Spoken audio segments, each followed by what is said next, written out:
Boa noite a todos os irmãos do Centro Espírita Caminhando para Jesus, aos presentes, os internautas que nos assistem. Sejam bem-vindos para mais uma noite do estudo doutrinário à luz do Espiritismo, o Evangelho que Jesus nos deixou. Hoje nós teremos nosso irmão Júlio Galamba, da Casa dos Humildes, que vai nos brindar com a sua palavra, trazendo-nos o tema: nenhuma ovelha que o Pai me confiou se perderá. Vamos passar a palavra para o nosso irmão Tawa, para que ele faça a prece inicial. Obrigado, Jesus, por mais essa oportunidade desse reencontro. Abençoa todos nós, encarnados e desencarnados, que possamos, todos nós, estarmos atentos com nossa mente ampliada para absorver todos os ensinamentos da noite de hoje. Permite, Jesus, que o anjo guardião do nosso querido amigo Júlio Galamba e a equipe de espírito desta casa maravilhosa possa ajudá-lo para que ele seja o portador da mensagem que todos nós estamos precisando no dia de hoje, Jesus. Assim sendo, certo da tua presença entre nós agradecemos e devolvemos a palavra ao nosso querido amigo que dirige a reunião da noite, para que ele possa dar por iniciado em teu santo nome, Senhor. Que assim seja. Assim seja. Assim seja. Hoje nós estamos com a 218ª palestra online, e esse tema é muito interessante porque, segundo Jesus, ele nos deixou: eu sou o caminho, a verdade e a vida. Consequentemente, ele, com a sua inteligência, com sua sabedoria, ele alcançou que nós estávamos desgarrados e nos alertou para que o seguíssemos, para que não ficássemos desatrelados do rebanho do Criador. Então, e quando também ele disse que brilhe a vossa luz, nós só poderemos brilhar a nossa luz seguindo o caminho de Jesus, saindo das trevas, da ignorância.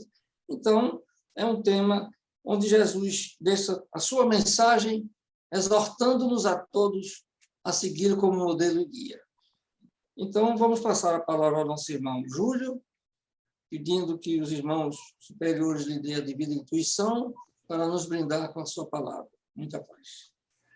Obrigado, meus queridos amigos. É uma alegria imensa quando o nosso amigo Rogério liga para nós, nos convidando para estar nessa abençoada casa, para estudarmos o Evangelho de Jesus à luz da doutrina dos Espíritos e conhecermos um pouco mais sobre as verdades espirituais. Permita a Deus que, enquanto nós estivermos com o pensamento elevado ao alto, que nós possamos sentir a presença de Jesus junto a nós, pois foi ele mesmo que asseverou que quando duas ou mais pessoas estivessem reunidas em seu nome, lá ele estaria. E nós estamos mais do que unidos, porque estamos unidos pelo coração, pela amizade sincera, pelo desejo de nos tornarmos uma grande família para juntos com Jesus chegarmos de mãos dadas ao Pai.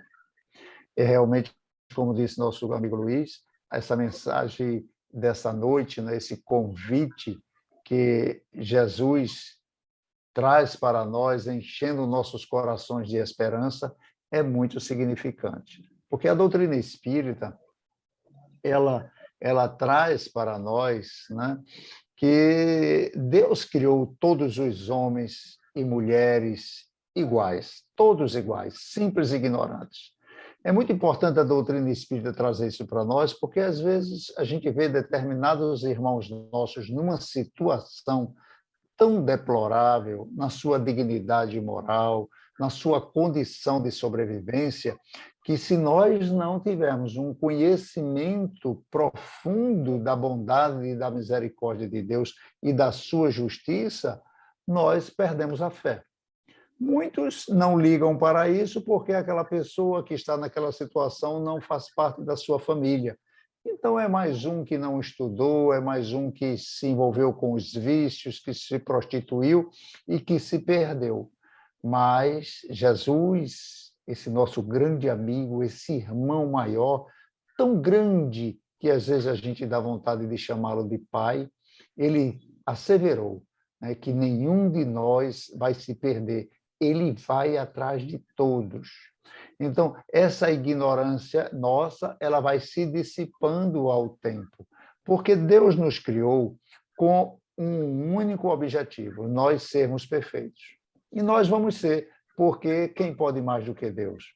Então, é nesse sentido que Jesus se refere que todos os espíritos galgarão essa posição de espíritos puros. Como o senhor Allan Kardec, né, traz de uma maneira didática, belíssima, de um entendimento maravilhoso à escala espírita, né, onde nós saímos do primitivismo, da simplicidade, da ignorância, né, e vamos aos poucos galgando, né, através desse autoconhecimento, a nossa condição de espírito puro. Então, foi nesse sentido que Jesus disse que nenhuma das ovelhas que o Pai o confiou se perderia. Mas nós já saímos do primitivismo, pelo menos aquele primitivismo básico, né? Onde nós vivíamos nas cavernas, né? Disputando o alimento ali junto com os animais. Embora ainda tenhamos no nosso planeta, apesar de tantas informações, né, situações extremamente deploráveis, e eu não estou falando dos nossos irmãos que estão na Cracolândia, né, dos nossos irmãos que estão nas guerras, não. Eu estou falando daqueles que têm o poder, né, de modificar a sua vizinhança, mas que estão fazendo esses homens com a sua inteligência, procurando água em Marte. Eu, sinceramente, devo ser muito ignorante. E eu reconheço que eu não entendo nada de física, de química, de geologia, mas eu não entendo essa necessidade de saber se tem água em Marte, se nós temos aqui tantos rios precisando ser despoluídos. Então, eu não sei o que é primitivismo e o que é evolução nesse sentido. Mas aquele primitivismo básico nós já saímos. Porque houve um tempo que nós vivíamos na caverna, né? Mas esse tempo das tribos, né, ele também passou, né?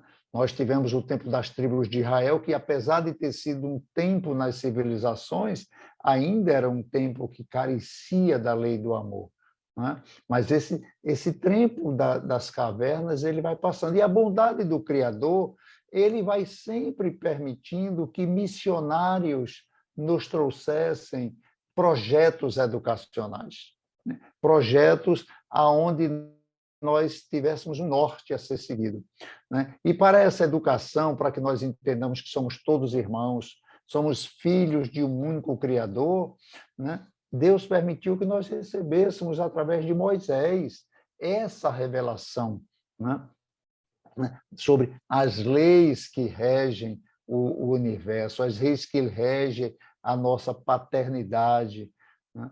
Mas não foi fácil para Moisés, porque quando ele recebe as leis de Deus, eram leis que obrigavam o homem a não fazer, eram leis proibitivas.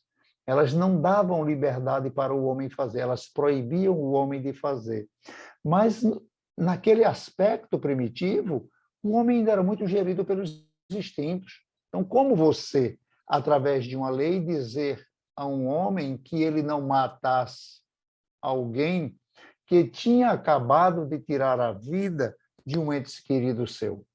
Então, é difícil essa compreensão, né? É preciso realmente dar tempo ao tempo, porque na época de Moisés, se você entrasse numa tribo e roubasse uma ovelha de alguém, a outra tribo entrava na sua ovelha, levava toda a sua tribo, levava todas as ovelhas e ainda matavam todos. E não existia nada que dissesse que você tinha sido injusto. Você foi apenas mais forte. Você defendeu o seu patrimônio, você defendeu a sua família.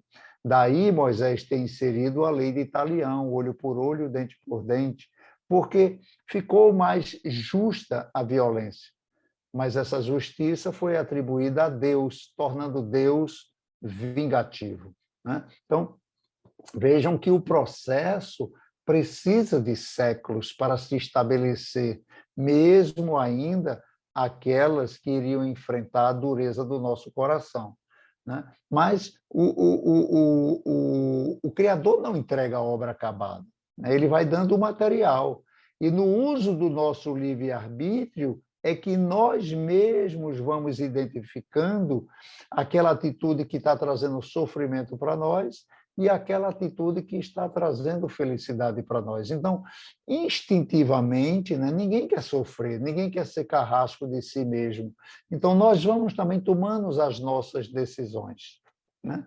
Então, esse processo perante as leis mosaicas, nós convivemos quase 17 séculos com ela, 1.700 anos, até Deus enviar para nós o nosso irmão mais velho, né?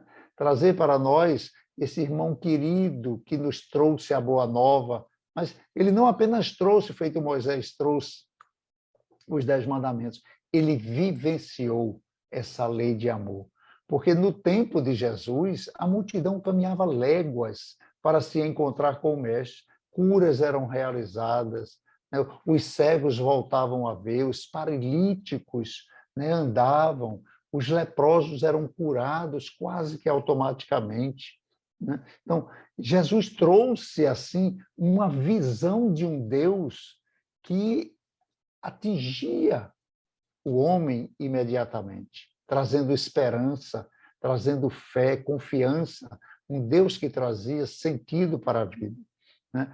Mas é muito importante nós entendermos que o Jesus que a doutrina espírita apresenta para nós é um Jesus bastante diferente desse que a humanidade conhece, né? Porque a grande maioria de nós, né, se não estamos saindo agora, mas há um tempo atrás bebíamos dessa fonte, gostávamos de Jesus porque Jesus ele prometia que ia nos dar a vida eterna, nos libertar do sofrimento. Batei e vos abrirá, pedis e obtereis. Então era um homem que curava, né, que trazia benefícios. Então quem é que não quer ser amigo de um espírito desse, né? De um anjo da guarda desse, de um protetor desse? Mas Emmanuel, na obra Caminho da Luz, ele traz que Jesus está a uns 40 bilhões de anos na nossa frente. Ou seja, né, antes da Terra existir, Jesus já era um Cristo de Deus. E quando a gente fala um Cristo de Deus, para a gente entender quem é esse Espírito que disse que nenhuma das ovelhas do Pai lhe confiou iria se perder, é preciso que a gente entenda a sua grandiosidade para que a nossa fé ela seja eterna, que não seja uma fé frágil. E na Revista Espírita de 1868, o senhor Kardec recebe uma mensagem do Espírito de São Luís, porque nessa mensagem ele explica o que é um Cristo. E São Luís diz que quando o espírito, né, ele atravessa toda a escala espírita de primitivismo e atinge a escala no seu grau maior evolutivo de espírito puro, ele não precisa mais reencarnar. Mas o espírito, mesmo tendo entrado na condição de espírito puro, ele continua evoluindo. Porque o processo evolutivo para se aproximar de Deus, ele não tem fim. Nós sempre estaremos nos aproximando de Deus, porque nunca seremos igual a Deus, mas nós vamos se aproximando com os séculos, né? E São Luís diz que quando o espírito atinge o ápice da escala de espírito puro, ele se torna um Cristo. E somente nessa condição ele se comunica diretamente com Deus. Então, esse é o Jesus que nós oramos, esse é o Jesus que nós pedimos pela nossa família, pelo nosso país, pelo nosso planeta, né, pelos nossos governantes. É a esse Espírito que recebeu de Deus uma tarefa simples. Quem já fez uma reforma em casa, construiu um anexo, um banheiro, um quartinho, vai entender mais ou menos do que eu estou falando. Jesus recebeu uma tarefa de construir um planeta. Simplesmente um planeta, o planeta Terra. É claro que Jesus não existe somente ele como um espírito crístico. todos os amigos, companheiros e auxiliares dele que trabalharam nesse projeto de construção desse planeta também eram espíritos cristos, né? Então, é interessante que Emmanuel conta nessa obra Caminho da Luz que Jesus já tinha vindo 2 vezes e que viria uma terceira. Na primeira vez, eles se reuniram para traçar o projeto arquitetônico do planeta, onde cada um iria ficar responsável. E na segunda vez, eles se encontraram para decidir qual deles viria trazer a boa nova. E Jesus, como governador do planeta, se propôs a ser ele. E Emmanuel diz que eles aproveitaram para, nessa mesma reunião, decidir qual dos Cristos ficaria responsável pelo comando do planeta enquanto Jesus estivesse ausente. Isso é maravilhoso, né? Porque às vezes eu pensava também assim, ora, se Jesus encarnou, as tarefas dele ficou na mão de quem? Eu não tinha essa visão espírita, né, dessa imensidão de espíritos ligados ao Senhor, né? Então, Jesus, ele enxerga séculos, anos-luz à nossa frente. Então, ele sabe que nós somos espíritos infantis, que ainda não despertamos para as consequências futuras de nossos atos, né? Foi exatamente nesse sentido que Jesus diz, Pai, perdoa, eles não sabem o que fazem. Eles não sabem as consequências da lei de causa e efeito, que cada um vai ter que colher o que plantou. Por exemplo, quando Jesus se encontrou com Públio Lentulus da obra Há 2000 anos, né, psicografia belíssima do nosso querido Chico Xavier, né, Emmanuel através do querido Chico Xavier, quando ele se encontra com Públio Lentulus, ele disse simplesmente para ele, senador, seria muito bom que tivesses me procurado à luz do dia, para aprenderes de uma vez por todas a lição da humildade. Porque Públio Lentulus era um senador importante, orgulhoso, né? Então procurou Jesus escondido, a pedido da esposa dele, porque a filhinha dele, Lívia, estava muito doente, né? E naquele diálogo, olha a mensagem que Jesus diz para Públio Lentulus, que serve para todos nós que estamos, às vezes, um pouco equivocados em qualquer sentido da nossa vida. Ele diz, soa para teu espírito imortal a hora mais grave.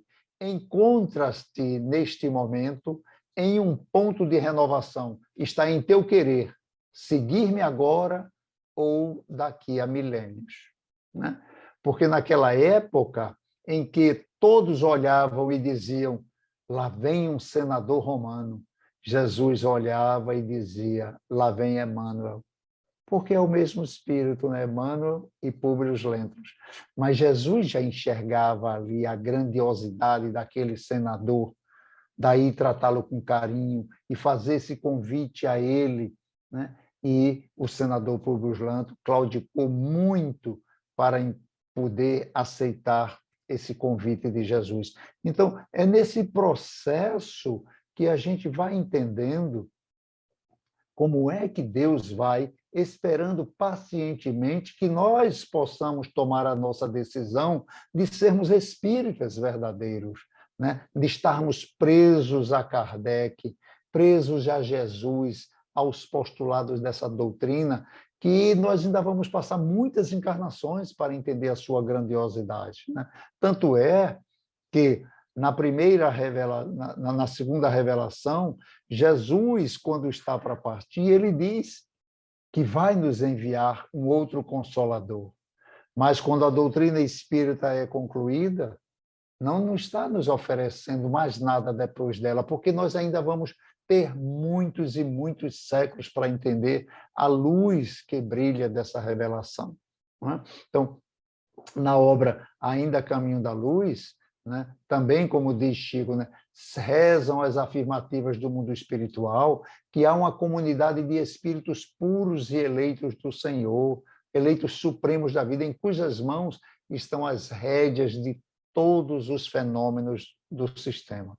E Emmanuel continua, né, que esses espíritos vão continuar nos cercando com suas leis, né? Porque Jesus, ele não veio divulgar para nós né, leis terrenas.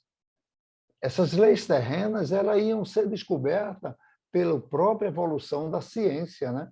Ontem, quando nós, pelo menos na nossa faixa etária, aqueles que já têm uma idade mais avançada, se na sala de aula perguntasse o que é matéria, né?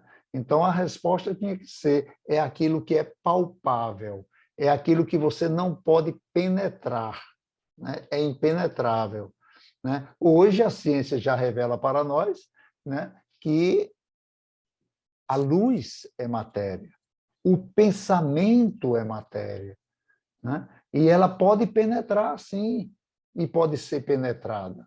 Então, essas revelações terrenas é a ciência que vai trazer. Jesus não veio trazer nada que seja para aplicação na matéria, e isso nos ajuda muito quando formos estudar o Evangelho de Jesus, para podermos aprender a tirar o espírito da letra, né? Aprender a tirar o espírito da letra.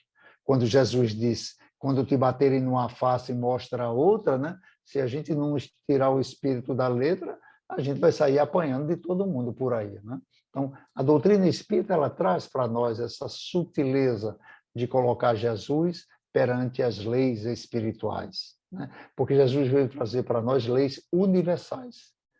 Emmanuel conta que se nós fôssemos para uma galáxia bem distante, muito distante, e lá estivessem espíritos nobres estudando o Evangelho, ele não se surpreenda, seria o mesmo Evangelho que nós estudamos. A interpretação, o espírito da letra que eles tiravam, é que seria de uma maneira mais ampliada, mas o Evangelho é de Deus.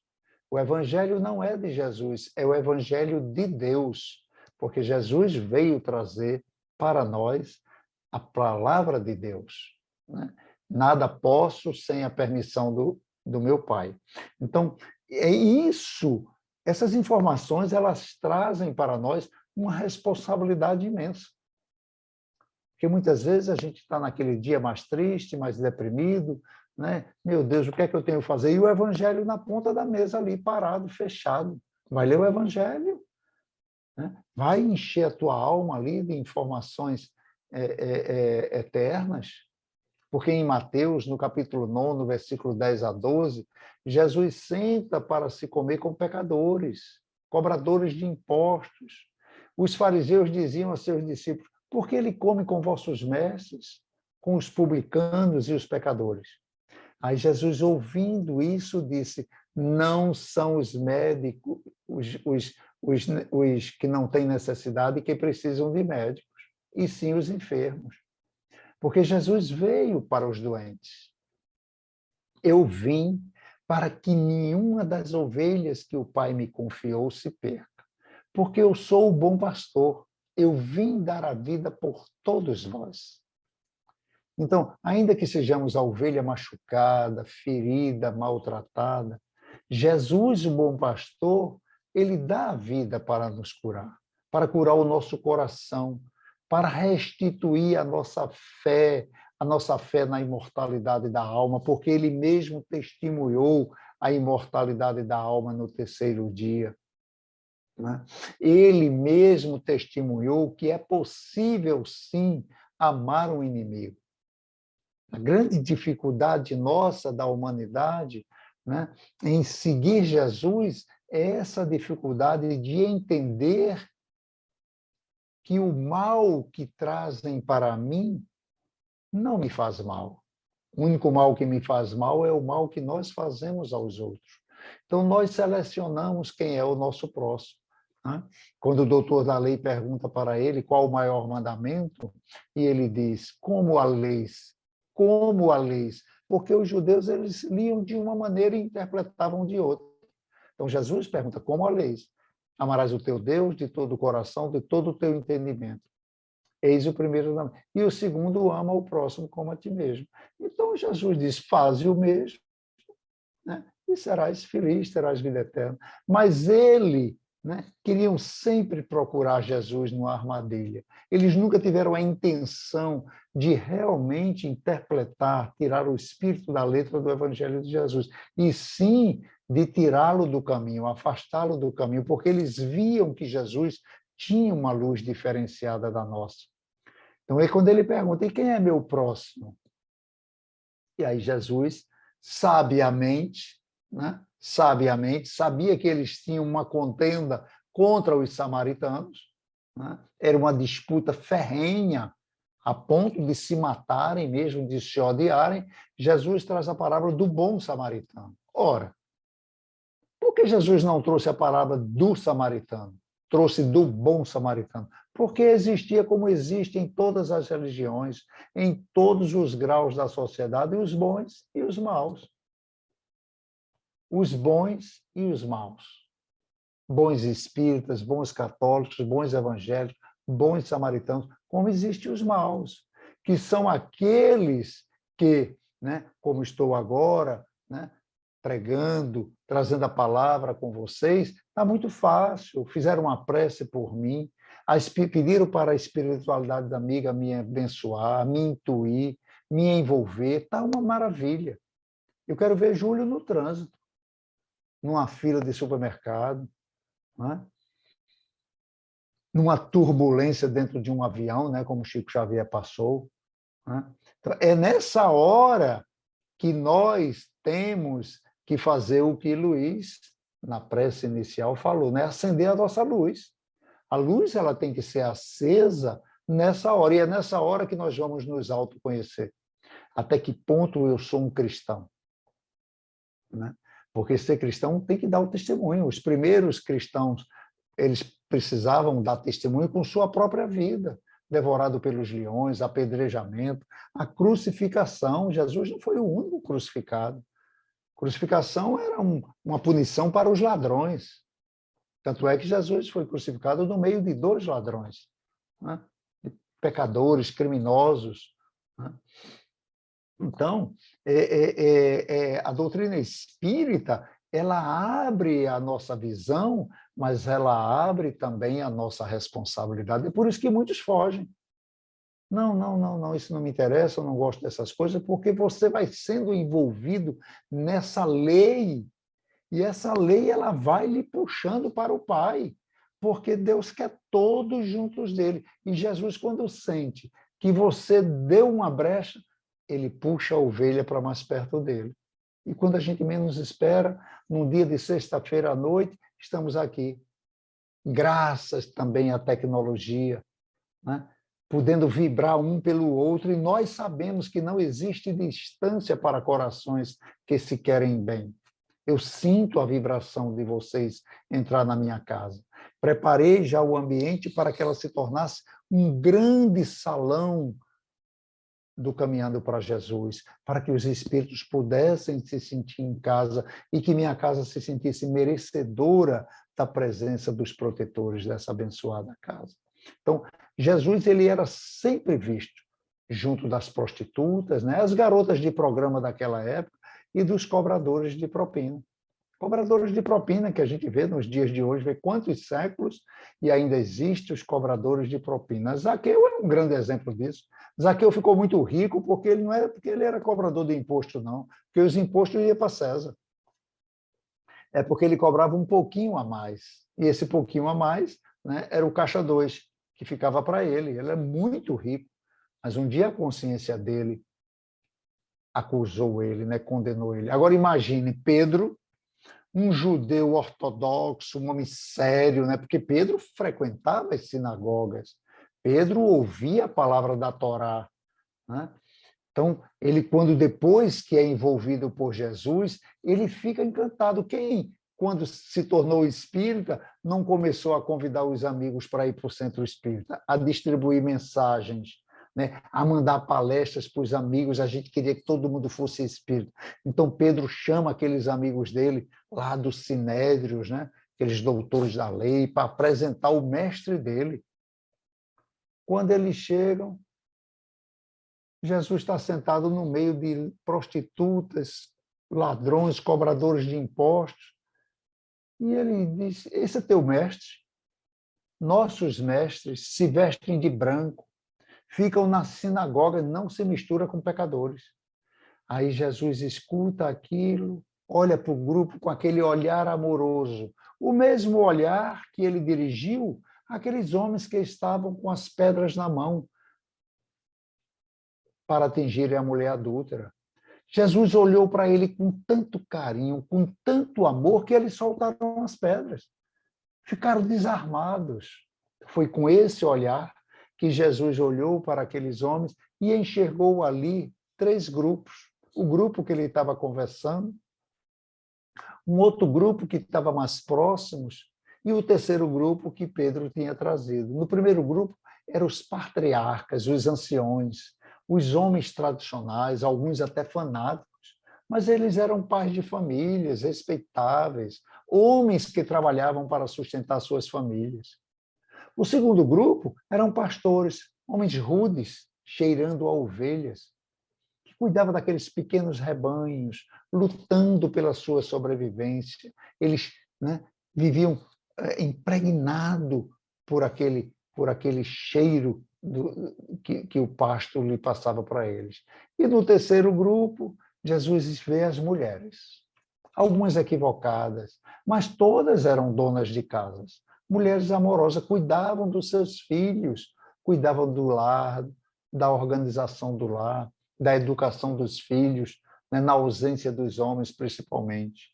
Então, Jesus, quando observou esses 3 grupos, ele contou 3 parábolas. Para o grupo dos pastores, ele conta que um pastor tinha 100 ovelhas. E que, de repente, dessas 100 ovelhas, uma desgarrou. Então, o que é que ele fez? Ele pegou as 99, colocou num lugar seguro e foi atrás da ovelha desgarrada de Israel.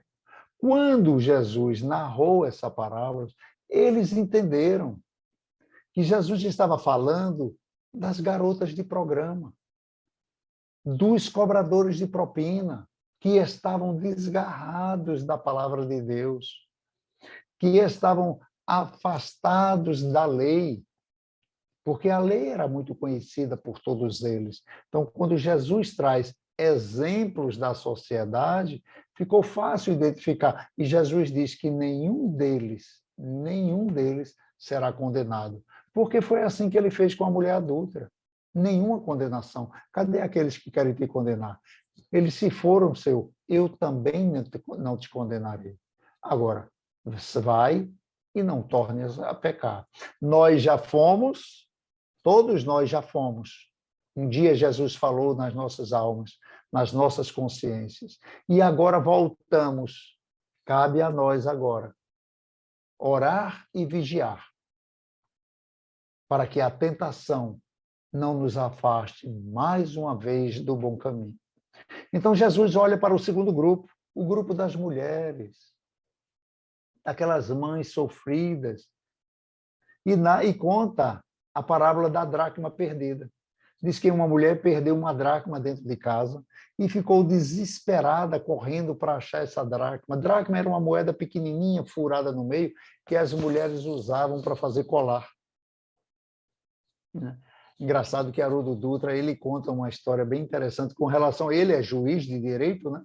Então ele diz que o homem que quiser conhecer um pouco mais a sua esposa, sua noiva, sua namorada, dê de presente a ela um colar de pérolas, faltando uma pérola. Porque elas usavam aquelas dracmas para formar colares.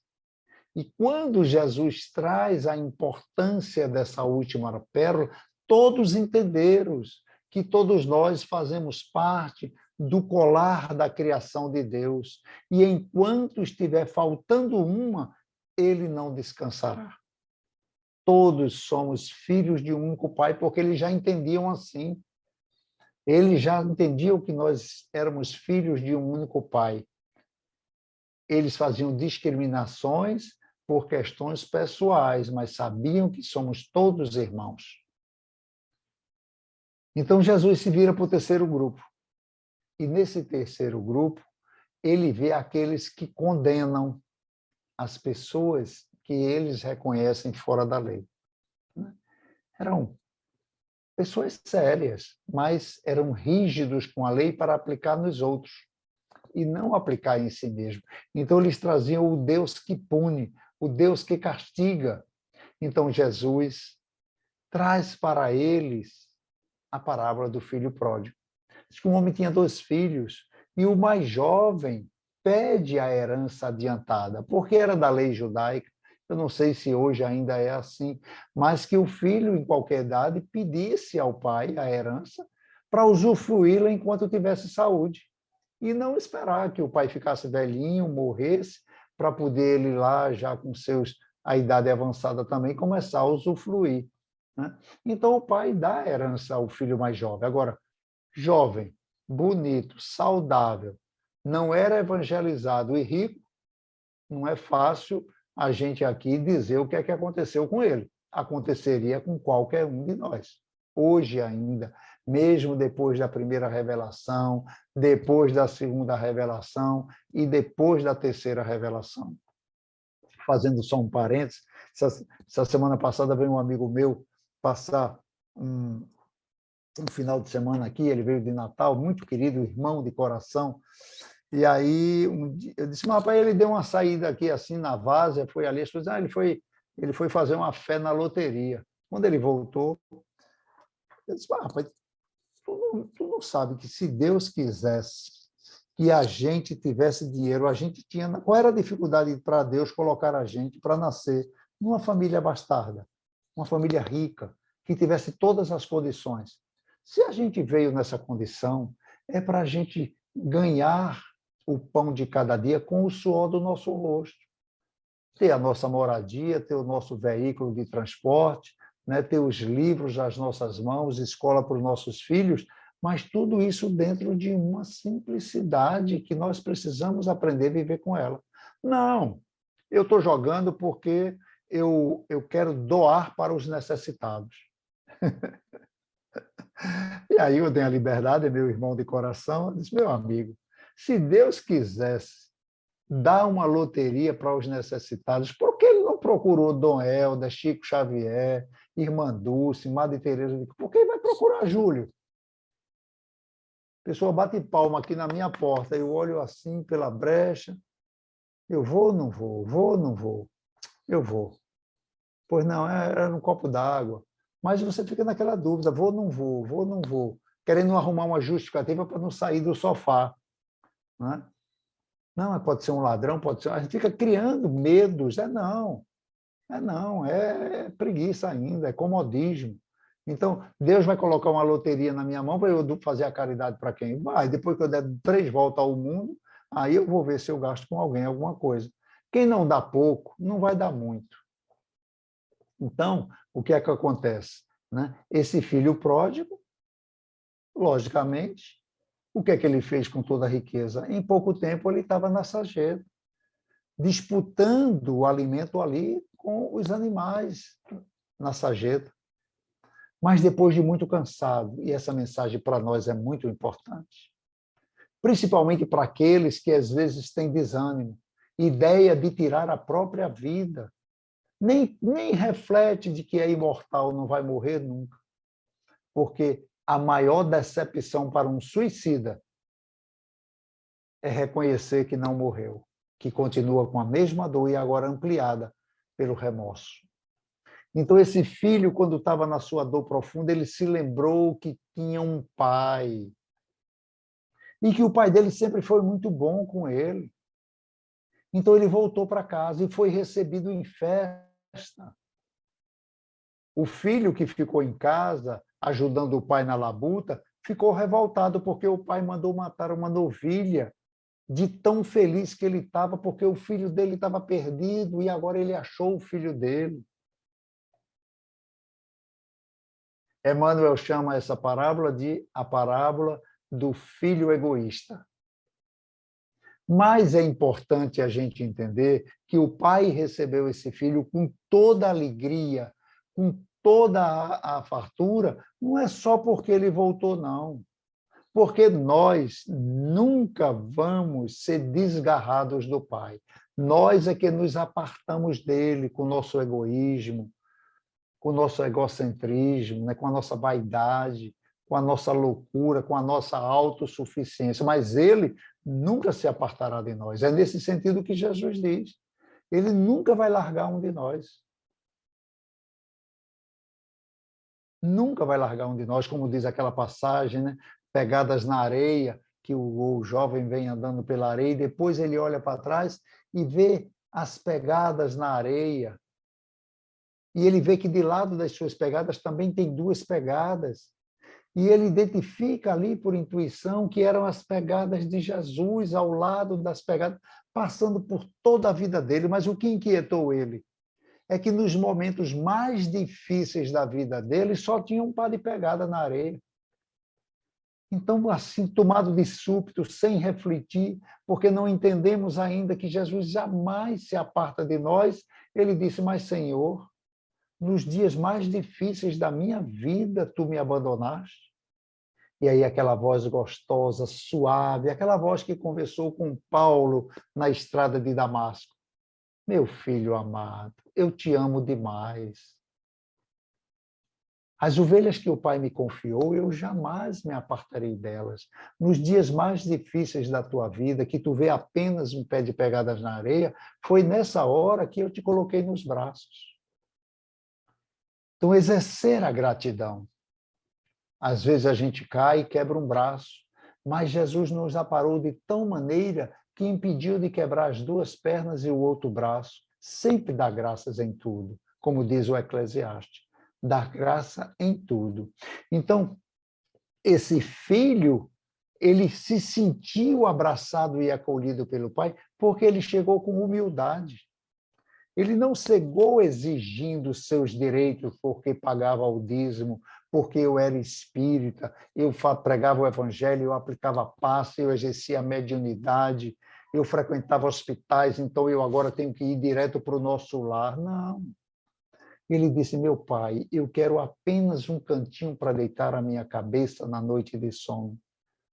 E o meu pão, eu vou ganhar ele junto com teus trabalhadores da tua fazenda. Com o suor do meu rosto eu me alimentarei. Então, a humildade do filho abriu um campo vasto nesse universo de Deus que espera por todos nós. Porque Jesus, ele falava a linguagem do amor, deixando claro que quem ama não quer a condenação, e sim a regeneração. Esse mundo de regeneração planetária é Jesus voltando para nós. Agora, como o Consolador prometido, como diz em João, no capítulo 14, versículo 15 a 26, né, do Evangelho segundo o Espiritismo, que está lá no capítulo 6. Né? Jesus volta para nós como esse Consolador prometido, trazendo para nós paz, esperança, consolo e fé. Nós, espíritas, temos tantas informações que era para a gente dormir e acordar cantando hosanas. Somos espíritos imortais. Mesmo à noite, quando nós deitamos, a gente diz: eu vou dormir. Né? Criamos o hábito de dizer que vai dormir. Não vai dormir. A gente devia dizer: eu vou colocar o corpo para descansar, assim como a gente guarda o carro na garagem. Vou colocar o carro na garagem porque vai chover, porque o sol está quente, então eu vou colocar o corpo para descansar. Então, se eu já sei que eu vou sair do corpo, eu devo planejar para onde eu quero ir. Porque como eu me conheço, eu estou falando de Júlio Galamba, né? Como eu me conheço, às vezes a gente vai andando na calçada e se encontra com um amigo de infância. E a gente ia ali na casa de uma pessoa fazer um evangelho, aplicar um passe, ia na padaria, ia numa farmácia, ia comprar um tempero apressado. E aí se encontrou com um amigo de infância. Mas, rapaz, fulano... Quando a gente menos espera, 1 hora de conversa. 1 hora de conversa. Se fosse conversa boa, até que era bom. Mas eu ainda tenho amigos que me puxam aquelas conversas que a gente dá boas gargalhadas. Então, quando a gente sai do corpo, é importante conhecer a nossa natureza e pedir para que o nosso guia espiritual, que os nossos familiares e amigos que têm a permissão de Deus, nos acolham antes dos brincalhões. antes dos levianos, antes daqueles que nós temos afinidade para brincar, para se divertir, para falar mal de político, falar mal da vida dos outros, porque oh, Jesus do céu! Agora eu entendo porque é que Eurípides Barçanufo, em Desdobramento, quando se encontrou com Jesus, ele estava chorando sentado numa pedra. Senhor, tu choras, Senhor, por aqueles que não te conhecem? Não. Eu choro por aqueles que me conhecem e não cumprem a minha palavra. Então, nessa época de eleição, meu Deus do céu, como dá tristeza a gente ver trabalhadores abnegados, doutrinadores maravilhosos, médios fantásticos, jogando pedras nos políticos. Meu Deus, quanta tristeza. Mas faz parte. Né? Alguns espíritas criaram, né, os espíritas de direita, espírito de esquerda, como se Jesus tivesse algum lado para ser defendido. Pelo amor de Deus, nós temos que orar por todos nós, por todos, e que cada um se resolva com Deus. Cabe a nós criar em nosso coração um terreno que acolha a todos, porque Deus conta com nós, pecadores, espíritos ainda infantis, mas Deus ajuda os homens através do próprio homem. É para a nossa porta que ele vai mandar alguém que está com ideia suicida, que vai colocar na nossa porta uma jovem querendo abortar, que vai colocar na nossa porta casais que têm uma família linda e estão querendo se separar por motivos fúteis, que vai colocar na nossa porta alguém que está entrando no vício porque o desemprego bateu a porta, porque perdeu um ente querido e não aceita. E somos nós que temos que ter essa ligação com esse pastor maravilhoso, porque é através de nós que ele vai resgatar aquela ovelha, e não mais ele diretamente.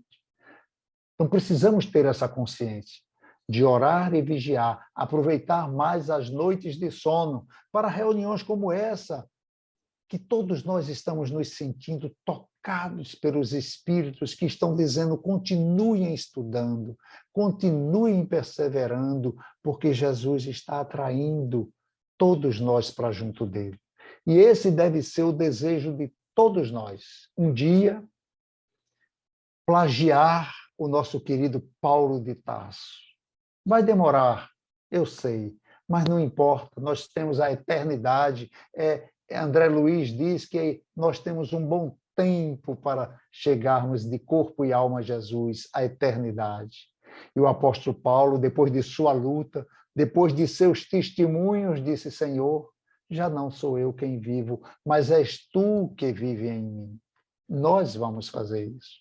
Como diz o nosso querido Humberto de Campos, na obra Antologia do Natal, Pedro ia ser crucificado. Uma multidão o cercava, uma áurea de respeito reinava no ambiente. Diz que naquele momento da crucificação de Jesus, uma legião de espíritos desceu à terra.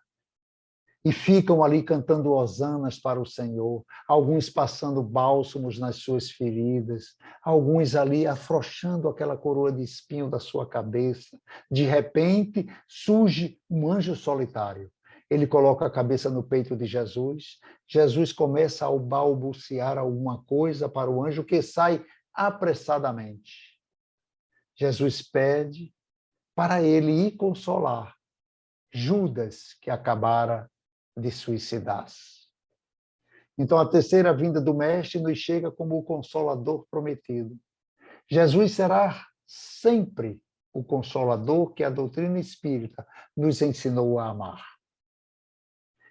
Que não é Deus, mas nos traz orientações diretamente de Deus.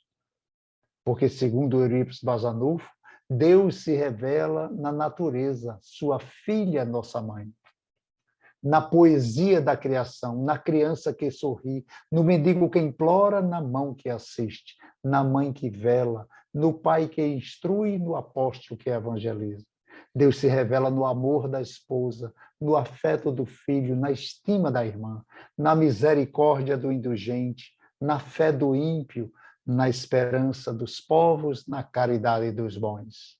Mas Deus se revela muito mais com Jesus, quando diz: glória a Deus nas alturas e paz na terra aos homens de vontade. Permita ao Senhor que esse momento, que foi nos concedido pela misericórdia de Deus, e que no nosso bom uso do nosso livre-arbítrio, nós conseguimos unir as nossas forças para dividir as nossas fraquezas. Permita que esses espíritos amigos, que têm nos acompanhado de perto, nos reúna em desdobramento da noite de sono para podermos entender que Deus tem um projeto para nós.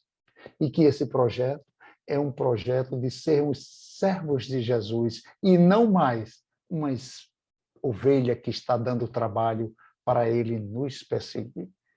Muita gratidão a todos que fazem o Caminhando para Jesus. Um abraço da nossa Casa Espírita, Associação Espírita Casa dos Humildes, que temos um abrigo de vovozinhas, esperando sempre a visita de todos que no momento não está sendo permitidos. Muita paz para todos. Sim, seja. Obrigado, Júlio, pela bonita explanação, esclarecimento e nos conscientizar de que somos ovelhas desgarradas, mas todos nós um dia encontraremos a estrada de Damasco. Todos, sem exceção. Cada um a seu tempo. Cada um a seu modo. De forma que esse caminho é irreversível, é inegociável, porque faz parte da lei do progresso, faz parte dos desígnios do Pai, que todos nós encontremos a luz. E essa estrada de Damasco trouxe a Paulo a luz que ele precisava. Despertou os olhos do espírito, enquanto momentaneamente houve a cegueira do corpo físico. Então, esse é o caminho de todos nós. Estamos agradecidos pela sua presença mais uma vez e pediria, por gentileza, que você fizesse a nossa prece de encerramento. Ai, com alegria. Né? Comer a cereja do bolo é muito bom. Jesus amigo, mestre amoroso, nos falta palavras, Senhor, para te agradecer pela vida que tu nos ofereceste através da tua caminhada. Permita, Jesus querido, que os nossos guias e mentores, familiares e amigos que têm a permissão de estar junto a nós, encontre sempre em nossos corações um terreno fértil para que as tuas sementes, Senhor, brotem, cresçam e frutifiquem. Para que todos aqueles que se aproximem de nós sintam a tua presença, Senhor. Nessa hora, que sintamos em nosso coração a tua voz ecoando e pedindo para que nós possamos estender a todos que batem a nossa porta o teu abraço fraterno. Que nós sejamos, Senhor, perseverantes nessa estrada, que a cada dia nos sentimos mais perto de ti.